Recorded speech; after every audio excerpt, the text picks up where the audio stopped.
गांव में 35 वर्षीय कमलाताई नाम की एक औरत रहा करती थी। उसका एक ढाबा था। उसके ढाबे पर मिलने वाली रबड़ी बहुत दूर तक मशहूर थी। वो रबड़ी वो खुद बनाती थी। कमलाताई क्रूर और निर्दयी स्वभाव की थी। वह गांव में ब्याज पर पैसे उठाने के काम भी करती थी। इस काम के लिए उसने कुछ गुंडे भी पाल रखे थे। एक दिन गांव का सरपंच चतुर सिंह कमलाताई की रबड़ी खाने के लिए आया। कैसी हो कमलाताई? मैं तो हमेशा अच्छी होती हूँ चतुर सिंह जी। आप बताइए, सुबह सुबह आज आपको मेरी दुकान कैसे याद आ गई? क्या बताऊं कमलाताई, कल शाम को तुम्हारी दुकान की रबड़ी खाकर घर जाकर सो गया। पेट तो भर गया था, लेकिन अंदर से मन नहीं भरा। पूरी रात सपने में तुम्हारी रबड़ी ही आती रही। इसलिए सुबह उठकर तुम्हारी रबड़ी फिर से खाने के लिए आ गया। तब तो आपको कुछ घंटों का इंतजार करना पड़ेगा चतुर सिंह जी। मैं कुछ समझा नहीं। आप तो जानते हैं चतुर सिंह जी, मेरी दुकान की रबड़ी दोपहर के 12 बजे तक बनकर तैयार होती है। अरे, कुछ कल की रबड़ी अगर दुकान पर रखी हो तो वही खिला दो। चतुर सिंह जी, आप तो जानते ही हैं, मेरी दुकान पर दूर दूर के गांव के लोग रबड़ी खाने आते हैं। उनमें से बहुत सारे तो बगैर खाए ही लौट जाते हैं, क्योंकि रबड़ी खत्म हो जाती है। तो कल की रबड़ी बचने का तो कोई सवाल ही नहीं उठता। और वैसे भी अपने गांव में आपके अलावा सिर्फ इक्का दुक्का लोग ही मेरी दुकान पर आते हैं, वरना मेरी दुकान तो बाहर के गांव के ग्राहकों से चलती है।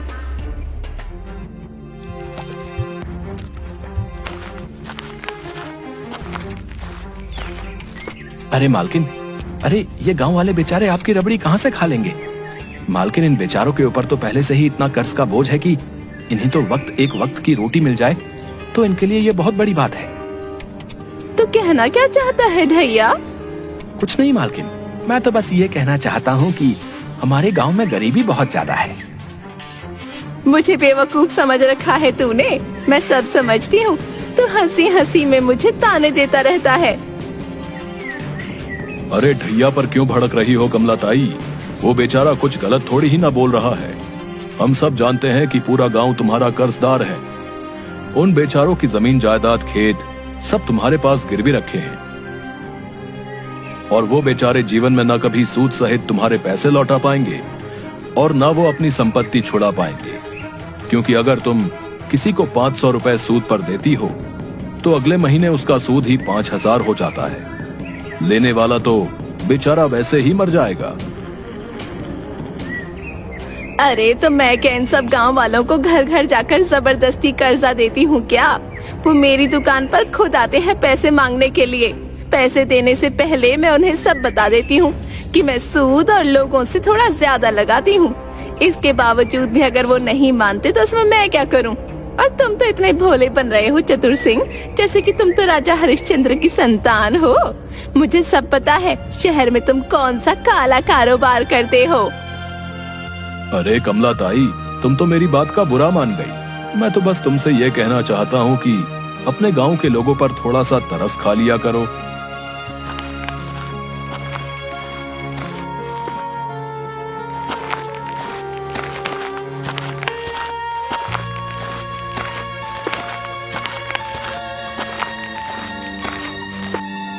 कमलाताई जी, सुखिया चाचा ने जो सूद पर जो रुपए लिए थे उसका अभी तक उन्होंने पिछले 6 महीने से ब्याज नहीं चुकाया है।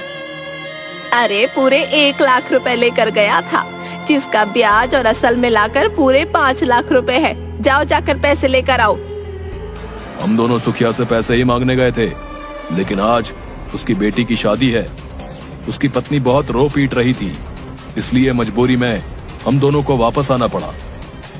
अरे मुस्टंडो, रोज मेरी 2-2 किलो रबड़ी खा जाते हो और 3-3 किलो पी जाते हो दूध। ये सब मैं तुम्हें मुफ्त का नहीं खिलाती पिलाती। उस सुखिया की पत्नी ने तुम्हारे सामने तो आंसू क्या बहा दिए, तुम दोनों पिघल गए। चलो मेरे साथ, देखती हूँ कैसे पैसे नहीं देता सुखिया। आज तो मैं उससे अपनी पूरी रकम वसूल करके ही लौटूंगी।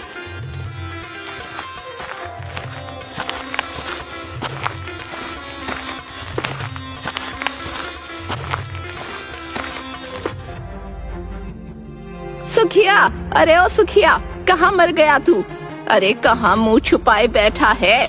हिम्मत है तो यहाँ आकर कमला ताई का सामना कर।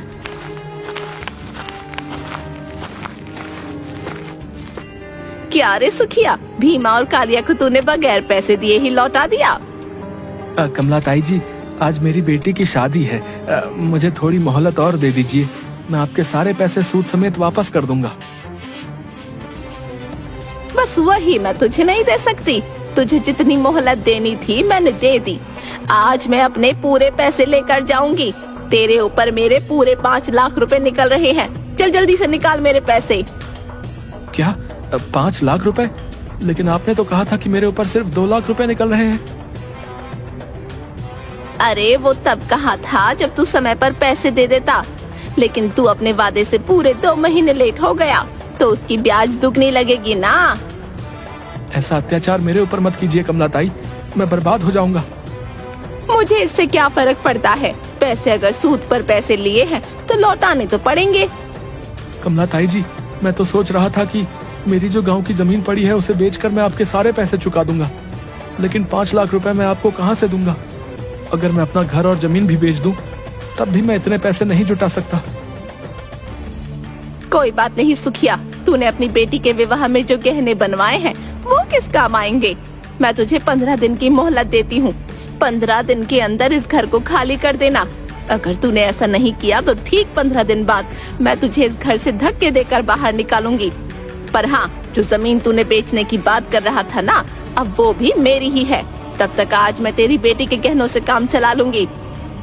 देखते क्या हो, घर का कोना कोना छान मारो। इसने अपनी बेटी के विवाह के लिए जो गहने बनवाए हैं उठाकर मेरी दुकान पर ले आना। इतना कहकर कमला ताई वहां से चली गई। सुखिया बेचारा भीमा और कालिया के सामने हाथ जोड़ता रह गया। उन दोनों ने सुखिया की एक भी नहीं सुनी। वो सुखिया की बेटी के विवाह के गहने जबरदस्ती लेकर वहां से चले गए। सारा गांव सुखिया के घर पर इकट्ठा हो गया। सुखिया की पत्नी निर्मला रोते हुए बोली, हे भगवान, ये कैसा अन्याय है। आज मेरी बेटी की शादी थी और आज ही के दिन वो कमला ताई मेरी बेटी के गहने छीन कर ले गई। मेरी बेटी से अब विवाह कौन करेगा? गांव वालों, जिस तरह से अन्याय करना एक पाप है, उसी तरह से किसी के ऊपर अन्याय होते हुए देखना भी एक पाप की श्रेणी में आता है। क्या तुम सबका ये कर्तव्य नहीं था कि तुम कमला ताई को ऐसा करने से रोकते? अगर ऐसा ही रहा तो वो दिन दूर नहीं जब सारा गांव कमला ताई का गुलाम बन जाएगा। बनता रह जाएगा नहीं सुखिया चाचा, बल्कि बन गया है। देखो इन चेहरों को, ये सिर्फ नाम के जीवित प्राणी हैं। मुझे तुझसे पूरी हमदर्दी है सुखिया, लेकिन तुझे कमला ताई से सूद पर पैसे लेने की आखिर ऐसी क्या जरूरत आ पड़ी थी? तुझे मैंने मना किया था, लेकिन तूने मेरे मना करने के बावजूद मेरी एक बात नहीं मानी और अंजाम तेरे सामने है। अरे मुझे तो पहले से ही पता था कि तेरे साथ कुछ ऐसा ही होगा। आप सही कहते हैं चतुर सिंह चाचा, लेकिन अब कमला ताई का कुछ ना कुछ तो करना पड़ेगा। उसका आतंक अब गांव में दिन ब दिन बढ़ता जा रहा है। अरे तू क्या कर लेगा रतन, गांव की पुलिस भी कमला ताई से मिली हुई है। टोंडे को महीने में अच्छी खासी रकम पहुंचाती है, इसलिए हम सब गांव वालों की कोई रिपोर्ट नहीं लिखता। अरे तो तुम किस काम के चतुर सिंह हो?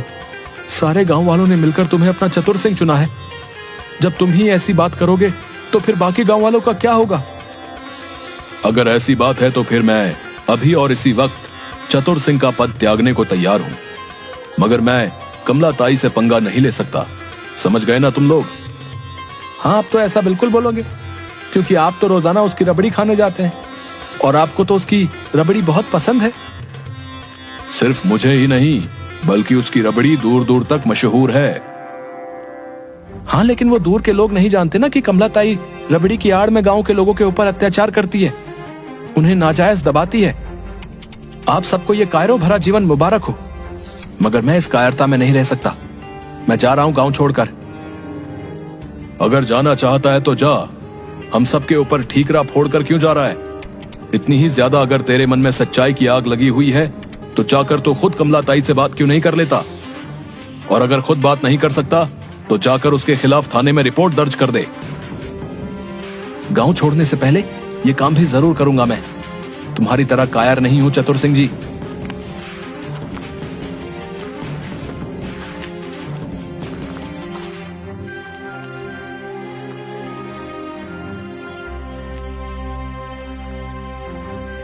मुझे कमलाताई रबड़ी वाली के खिलाफ रिपोर्ट दर्ज करवानी है टोंडे साहब।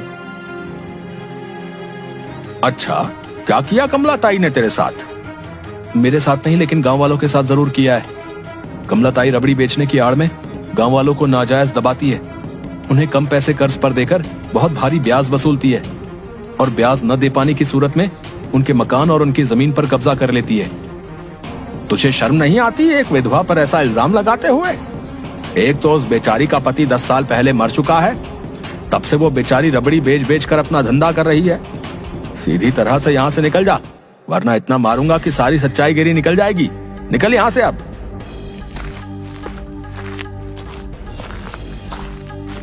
रतन समझ गया कि टोंडे कमलाताई रबड़ी वाली से मिला हुआ है। वह चुपचाप गांव की सीमा से बाहर निकल गया। माफ करना भाई, अंधेरे की वजह से मैं आपको देख नहीं पाया। कोई बात नहीं, वैसे तुम काफी चिंतित नजर आ रहे हो। सब कुछ ठीक तो है ना? मैं गांव छोड़कर जा रहा हूं। गांव छोड़कर जा रहे हो? लेकिन क्यों? अब तुम्हें क्या बताऊं, तुम तो वैसे भी परदेसी गांव के लगते हो। तुम मुझे गांव की हर बात बता सकते हो रतन। तुम मेरा नाम कैसे जानते हो? मैं तुम्हें भी जानता हूं और तुम्हारे माता पिता को भी जानता हूं। ये बात अलग है कि जब मैंने तुम्हें आखिरी बार देखा था तब तुम 15 साल के थे, लेकिन आज तुम 25 साल के गबरू जवान हो चुके हो। मुझे आपकी आवाज पहली बार जानी पहचानी महसूस तो हुई थी। अब कौन है आप? वो सब छोड़ो, ये बताओ कि तुम गांव छोड़कर क्यों जाना चाहते हो? गांव में सब कुछ ठीक तो है ना?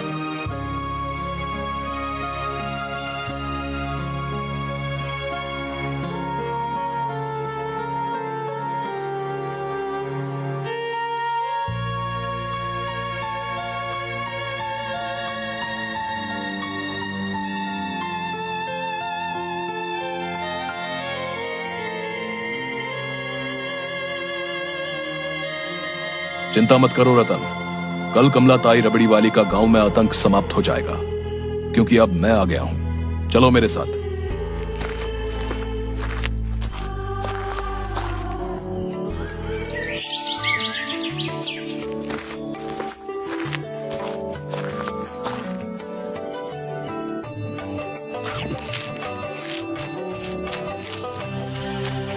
ये व्यक्ति इस गांव का तो नहीं लगता, लेकिन फिर भी पता नहीं क्यों इसकी शक्ल काफी जानी पहचानी महसूस होती है।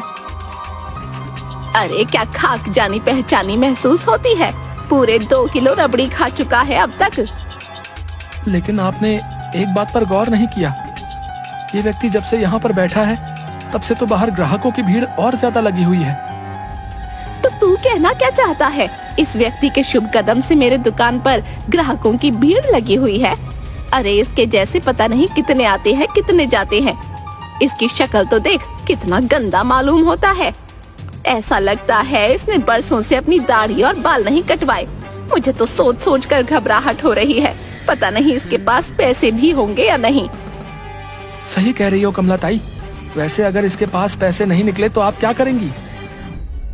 मैं कुछ समझा नहीं। कमलाताई ने तो बताया था कि 10 साल पहले रात के वक्त तुम्हारा ट्रेन से पैर फिसल जाने की वजह से देहांत हो गया, और हम सब गांव वालों ने उसकी बात पर यकीन कर लिया। झूठ बोलती है कमलाताई। सच तो यह है कि ट्रेन में इसने मुझे धक्का दिया था, क्योंकि मेरी सारी जायदाद पर कब्जा करना चाहती थी। मुझसे पहले न जाने ये कितने लोगों को धोखा दे चुकी थी, लेकिन मुझे ट्रेन से धक्का देकर फिर ये इसी गांव में ही रहने लगी और इसने अपना धंधा बदल लिया। मेरे पैसों का गलत इस्तेमाल किया है कमलाताई ने। मेरी मेहनत की कमाई गांव वालों को कर्जे के रूप में देकर उनसे उनका सब कुछ छीन लेना। आजकल यही धंधा अपना रखा है इस कमलाताई ने। ये झूठ बोल रहे हैं। क्या सबूत है इसके पास कि मेरा पति है? कमलाताई, झूठ ये नहीं, झूठ तुम बोल रही हो। ये रमेश ही है। भला क्या मैं रमेश को नहीं पहचानता? और सिर्फ मैं ही नहीं बल्कि सारा गांव पहचानता है। क्या सबूत है कि मैं इनको ट्रेन से धक्का देकर आई? अगर इनके पास सबूत है तो ये गांव के टोंडे के यहाँ जाकर रपट लिखवाकर मुझे गिरफ्तार करवा दें। मैं जानता हूँ कि टोंडे तुमसे मिला हुआ है, इसलिए मैं पहले से ही बंदोबस्त करके आया हूँ। तभी भीड़ में से कुछ पुलिस वाले निकलकर कमलाताई के सामने आकर खड़े हो गए। उन पुलिस वालों को देखकर कमलाताई बुरी तरह से डर गई और उसने अपना सारा जुर्म कबूल कर लिया। पुलिस ने कमलाताई को गिरफ्तार करके जेल में भेज दिया और रमेश खुशी खुशी गांव में रहने लगा। अब कमलाताई का आतंक गांव से समाप्त हो गया था।